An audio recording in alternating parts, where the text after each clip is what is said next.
ሰማዕቱ ብራና የመጽሐፍ ቅዱስ መበረዝ የሚያሳይ መጽሐፍ ነው። ሰማዕቱ ብራና ሰማዕቱ ብራና የመጽሐፍ ቅዱስ መበረዝ ይላል።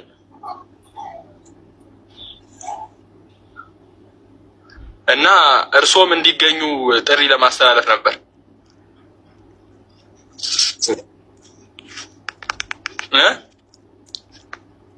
ቤት ነው? ማን ቤት ነው? አንድ መምህር አለ፣ እሱ ቤት ነው። እኔም ፎሎ ካደረጉኝ መምጣት ይችላሉ። ነገ 3 ሰዓት ላይ ነው የሚመረቀው። ኦርቶዶክስ መጽሐፍ ነው? እንትን ነው። በጣም ልጁ በጣም ጥናት ያለው ነው፣ ተመራማሪ ነውና እርስዎ ደግሞ ትልቅ መምህር ይመስላሉ አይደለ? ታዲያ ሰማዕቱ ብራና ምን ግልጽ አይደለም ርዕሱ። ሰማዕቱ ብራና ነው የሚለው የመጽሐፍ ቅዱስ መበረዝን የሚያሳይ ነውና እርስዎ እንዲገኙ ነበረ። እና በቃ እርስዎ እንትን ይበሉ እንትን አይቅሩ እና ይምጡ። የዛ ቀን ነገ ነው። እኔም ፎሎ ካደረጉኝ በቃ እኔም ፎሎ ያርጉኝና እንትን ይላሉ ማለት ይችላሉ። እኔም ፎሎ ያርጉኝ። እሺ አረጋችሁኝ? የት አለ? አልመጣም። ፎሎ ቢያደርጉኝ ያሳየኝ ነበረ። ይሄ ከስሜ አጠገብ የመደመር ምልክት አለ፣ እሱን እንኩት።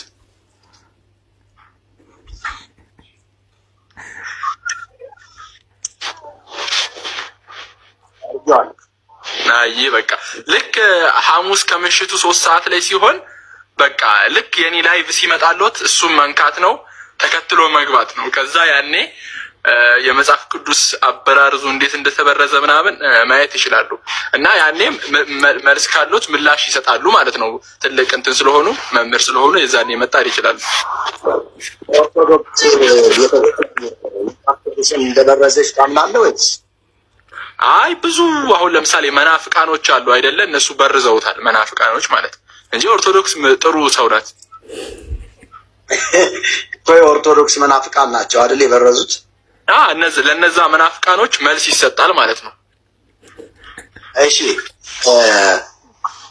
ኦርቶዶክስ ስንት አምላክ አላት?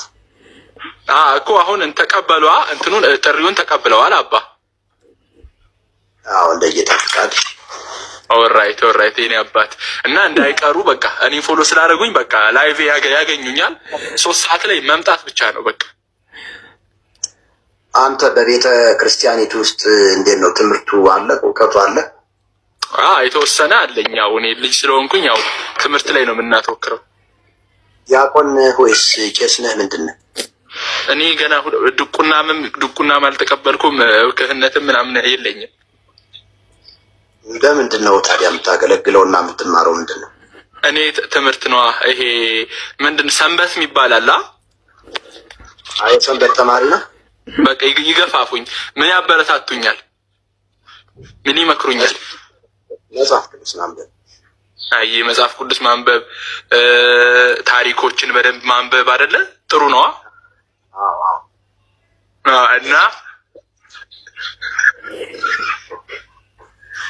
እና አባታችን በቃ እንዳይቀሩ ሰማዕቱ ብራና